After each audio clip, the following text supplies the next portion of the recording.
Assalamu alaikum. I'm Dr. Tania Tofan, going to present my free paper session.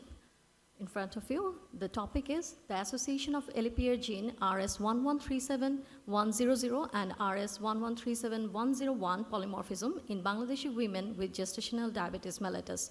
For the rest of my presentation, for convenient purpose, I'm going to address them as RS100 and RS101. This is my research team.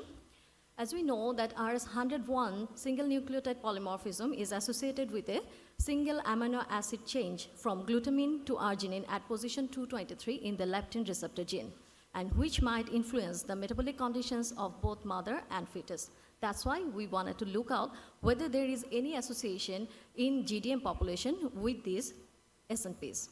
So our general objective was to determine any sort of association. Specifically, we wanted to look out the genotype frequency of the said SNPs, the allele frequency, whether they maintain the Hardy-Weinberg equilibrium, and compare these frequency of genotypes and alleles in between the groups of GDM and those with normal glucose tolerance.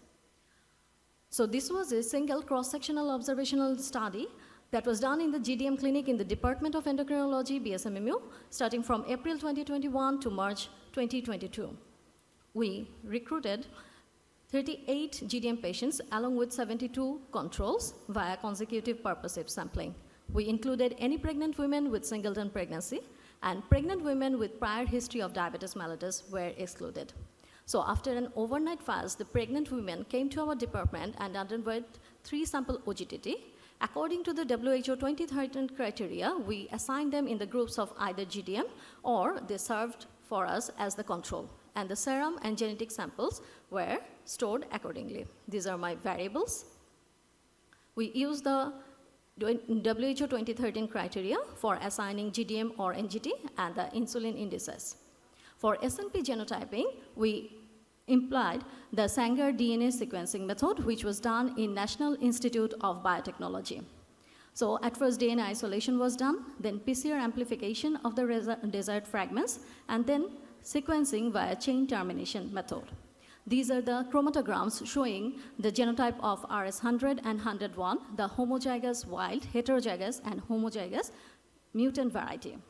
Statistical analyses were done as appropriate using either SPSS or SNP stat, and p-value less than 0.05 were considered significant. We took our ethical clearance from Institutional Review Board of BSMMU.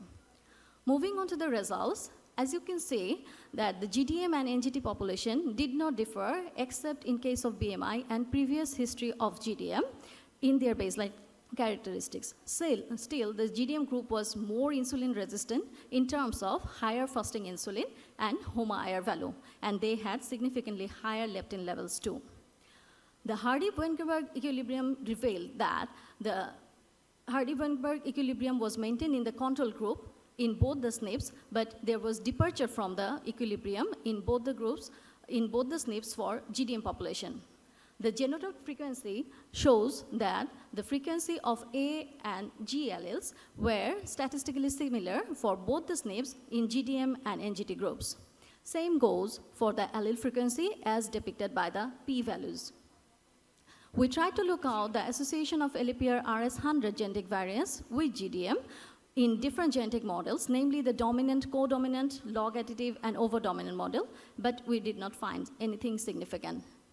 Same status were for RS101.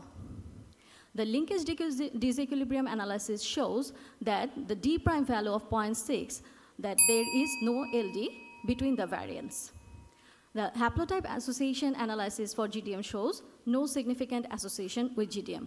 But regression analysis reveal when adjusted for several covariates, only the HOMA-IR significantly could predict the development of GDM, and which imparts a odds of 2.26 times risk of development of GDM. And our findings are consistent with other populations, like in South Indian population, that they did not find any significant association with the said SNPs. So we found no association of Elapier RS100 and 101 SNPs with GDM in Bangladeshi women. These are my references. I acknowledge any teams involved, and thank you for your patient hearing. Thank you. I'm requesting the presenter to stay on the stage for two minutes.